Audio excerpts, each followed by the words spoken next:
வணக்கம்.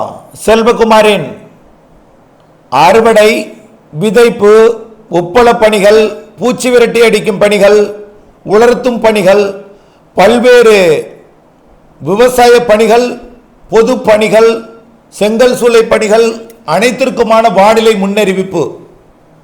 அதிகாரப்பூர்வ வானிலை அறிக்கைக்கு இந்திய வானிலை ஆராய்ச்சித்துறை அறிக்கையை பார்க்கவும். 2025 மார்ச் 1 சனிக்கிழமை அதிகாலை நிலவர வானிலை பதிவு. காற்று சுழற்சி குமரிக்கடலில் தெற்கே நீடித்துக் கொண்டிருக்கிறது. கிழக்கு காற்றை டெல்டா மாவட்டங்களிலே ஏற்றி கோடையில் ஒரு மழைக்காலம் என்று அறிவிக்கப்பட்டபடி அடைமழையாக பொழிந்து கொண்டிருக்கிறது. இந்த அதிகாலை நேரத்தில் மன்னார்குடியில் அடைமழை, கனமழை. வேதாரண்யம் சுற்றுவட்டாரம் ஒட்டுமொத்தமே கனமழை. தலைஞாயிறும் டெல்டா மாவட்டங்களை தாண்டி கடலூர், விழுப்புரம், கள்ளக்குறிச்சி மாவட்டம் வரைக்கும் மழைப்பொழிவு ஆங்காங்கே ஒதுக்கி ஒதுக்கி தொடங்கி இருந்தாலும் பெய்யும் இடத்துல பலத்த மழைப்பொழிவு பொழிந்து வருகிறது. கடலூர் மாவட்டத்திலையும், கடலூர் மாவட்டத்தில் நேற்று நள்ளிரவு காட்டுமன்னார் கோவில், முட்டம் மற்றும் பல்வேறு காவிரி கரையோர பகுதிகளில், டெல்டாவை ஒட்டிய பகுதிகளில் மழைப்பொழிவு. தென் மாவட்டங்களிலையும் தீவிரமடைந்திருக்கிறது மழை. டெல்டாவிற்கு தொடங்கி பிறகுதான் டெல்டாவில் தீவிரமடையும் என்பதை நினைவில் கொள்ள வேண்டும். ஆக டெல்டாவில் தீவிரம் குறையும் போது தென் மாவட்டங்களுக்கு தீவிரம் கூடும். கோயம்புத்தூர் மாவட்டம், திருப்பூர் மாவட்டம் வரை மழை எட்டி பிடித்திருக்கிறது. திருப்பூர் மாவட்டத்தின் தெற்கு பகுதி, உடுமலைப்பேட்டை, ஆர்வேலூர், முக்கோணம் போன்ற பகுதிகளில் விட்டு விட்டு விட்டு விட்டு நல்ல மழைப்பொழிவை கொடுத்து வருகிறது. இந்த எதிர்பார்ப்பு மிக துல்லியமாக நீண்ட காலமாக அறிவித்து வந்தபடி, அதாவது 10 நாட்களுக்கு ஒரு சிஸ்டம் இருக்கும் என்றும் கோடை ஒரு மழைக்காலம் போல் இருக்கும் என்றும் அறிவித்த நிலையில் அமைந்துவிட்டது. அறிவிப்பில் வரக்கூடிய நாட்கள் கணிப்பும் பெரிதாக மாற்றம் இருக்க வாய்ப்பில்லை. அப்படியே அமையும் என்று எதிர்பார்க்கப்படுகிறது. இந்த நிலையில் வானிலை அறிக்கையை கேட்காமல் அறுவடை தானியங்களை, முதிர்ந்த நெல் தானியங்களை அறுவடை செய்யாமல் கவனக்குறைவாக இருந்தவர்கள் சிக்கிக்கொண்டார்கள். வேதனைகள் அறியாமல் சிக்கிக்கொண்டது அவர்களுக்கு நஷ்டத்தை ஏற்படுத்தி இருப்பதை நன்றாகவே உணர முடிகிறது. இன்னும் விதைத்தவர்கள், அதாவது சாதாரண சிறுதானியம் கூட விதைத்தவர்கள் மூழ்கி இருக்கிறது.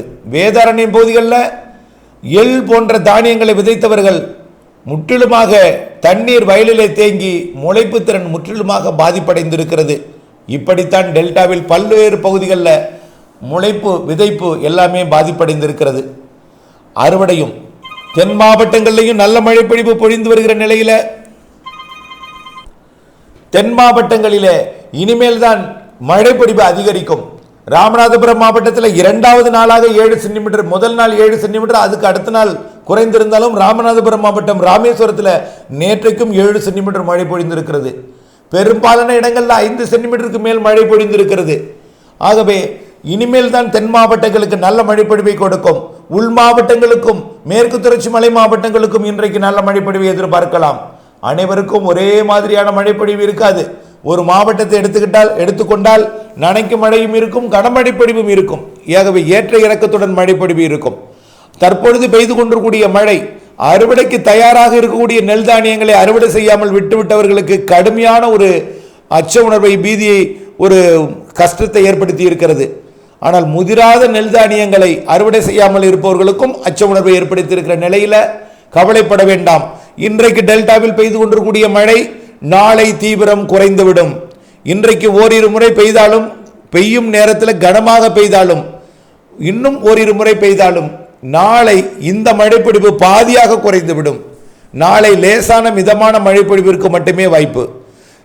இன்றைக்கு பெய்த அளவிற்கு நாளைக்கு பெய்ய வாய்ப்பு இல்லை என சுருக்கமாக ஒரே வார்த்தையில் சொல்லலாம். ஆகையினாலே இப்பொழுது அச்சம் கொண்டிருப்பவர்கள் கொஞ்சம் நிம்மதி அடைந்து நாளை இன்றைய மழையில் பாதி என்றும், நாளைய மறுதினம் நாளைய மழையில் பாதி, அதாவது தூறல் சாரல் என்றும் நினைவில் கொள்ளுங்கள். திங்கட்கிழமை லேசான ஒரு மழையோட இந்த சுற்றின் மழைப்பொழிவு நிறைவடைந்துவிடும். செவ்வாய்க்கிழமையிலிருந்து நீங்கள் அறுவடை செய்யலாம்.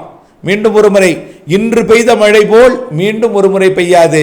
பெய்யும். ஆனால் இதில் பாதியாகவோ அதில் பாதியாகவோ தான் படிப்படியாக குறையும்.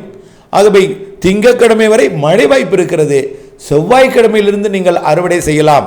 தென் மாவட்டங்களை பொறுத்த வரைக்கும் இன்றைக்கு பெய்து கொண்டிருக்கூடிய மழையை விட நாளை கொஞ்சம் கூடுதல் மழை இருக்கிறது. நேற்று பெய்த மழையை விட இன்று கூடுதல் மழை இருக்கிறது தென் மாவட்டங்களுக்கு. மேற்கு தொடர்ச்சி மலை மாவட்டங்களுக்கும் தென் மாவட்ட மேற்கு தொடர்ச்சி மலை, நாலுமூக்கு, ஊத்து, காக்காட்சி போன்ற பகுதிகளில் அதிக கனமழைப்பொழிவிற்கும் வாய்ப்பு இருக்கிறது. மிக கனமழைப்பொழிவு கண்டிப்பாக உண்டு. நாலுமூக்கு, ஊத்து, காக்காட்சியில் 20 சென்டிமீட்டர் வரைக்கும் கூட பெய்யலாம் என்று முதல் நாள் அறிக்கையில், அதாவது 15 தினங்களுக்கு முன்பு அறிவிக்கப்பட்ட அறிக்கையிலேயே நாம் அறிவித்திருக்கிறோம். 20 சென்டிமீட்டர் 25 சென்டிமீட்டர் கூட நாலுமூக்கு, ஊத்து, காக்காட்சி, மாஞ்சோலை பகுதிகளில் பொழியலாம். ஆனால் அது அணைகள் நீர்பிடிப்பு பகுதிகளாகும். அடுத்தபடியாக இன்றைக்கும் நாளைக்கும் நாளைய மறுதினம் தென் மாவட்டங்களுக்கு சற்று கூடுதல் கொடுத்து நிறைவடையும் மழை செவ்வாய்க்கிழமையிலிருந்து, அதாவது 4ஆம் தேதியிலிருந்து 10ஆம் தேதி வரை இடைவெளி. 4ஆம் தேதியை விட 5ஆம் தேதி வெயில் அதிகரிக்கும். 5ஆம் தேதியை விட 6ஆம் தேதி வெயில் அதிகரிக்கும். 6ஆம் தேதி 7ஆம் தேதியும் உச்சபட்ச வெயில் ஈரோடு மாவட்டத்தில் 37 டிகிரி அல்லது 100 டிகிரி ஃபாரன்ஹீட்டை தொடும் என்று எதிர்பார்க்கப்படுகிறது. 38 டிகிரி செல்சியஸ் அல்லது அதாவது அதற்கு சமமான வெப்பம் என்பது ஃபாரன்ஹீட்டில் 100 டிகிரி ஃபாரன்ஹீட் 6ஆம் தேதி 7ஆம் தேதி எட்டி பிடிக்கலாம். ஆகவே 4ஆம் தேதியிலிருந்து படிப்படியாக வெயில் அதிகரித்து 6, 7 உச்சபட்ச வெயிலை பெற்று மீண்டும் படிப்படியாக வெயில் குறைய தொடங்கும். 8, 9, 10 தேதிகளில் மீண்டும் வெயில் குறைந்து 11ஆம் தேதியிலிருந்து அடுத்த சுற்று காற்று சுழற்சி மழை பொழிவு வர இருக்கிறது.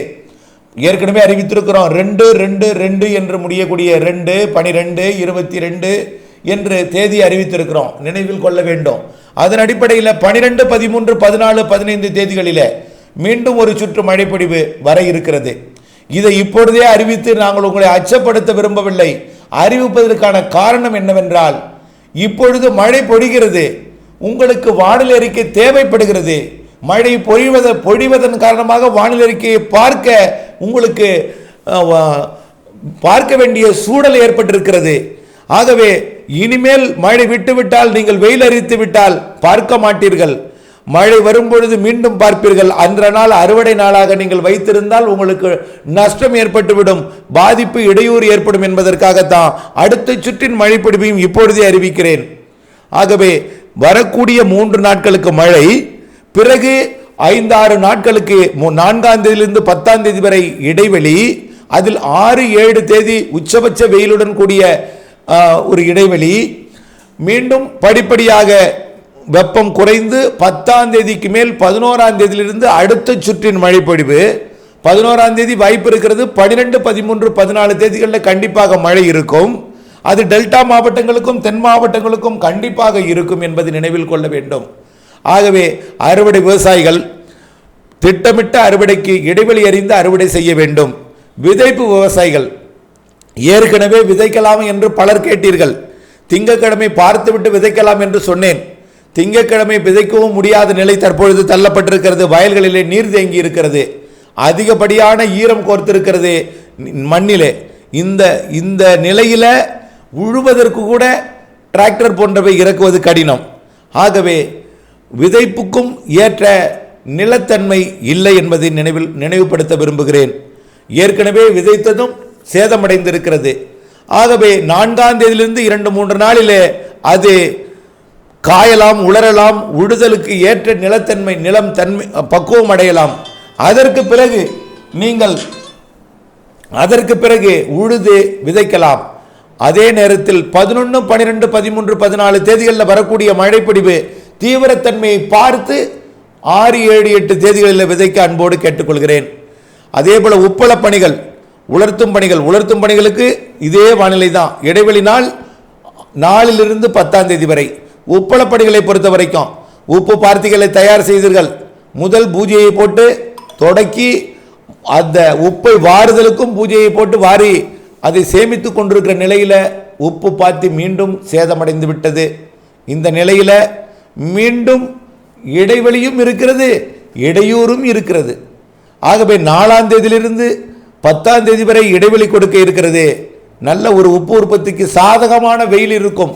அதே நேரத்தில் 11க்கு மேல் 15க்குள் மீண்டும் ஒரு சுற்று மழையும் இருக்கிறது. இதை நினைவில் கொண்டு சரியான நாளிலே உப்பு பாத்தியில நீரை தேக்கி மழை வருவதற்கும் உப்பை வாரி பாதுகாத்தல் தான் சிறப்பாக இருக்கும். வரக்கூடிய கோடையில் எல்லாமே 10 நாட்களுக்கு ஒரு முறை நிகழ்வுகள் இருக்கிறது. மழை இல்லாவிட்டாலும் குழப்பங்கள் இருக்கும். ஆனால் நிகழ்வுகள் குழப்பமா மழையா, அதன் தீவிரத்தன்மையை அறிந்து உப்பு உற்பத்திக்கு வானிலை ஆய்வறிக்கையுடன் இணைந்திருக்க அன்போடு கேட்டுக்கொள்கிறேன். செங்கல் சூளை பணிகளுக்கும் இதேதான், இடைவெளியும் இருக்கும், மழையும் இருக்கும். திட்டமிட்ட உங்களுடைய பணிக்கு வானிலை அப்டேட்ஸ் அவசியம். இணைந்தே இருங்கள். நன்றி.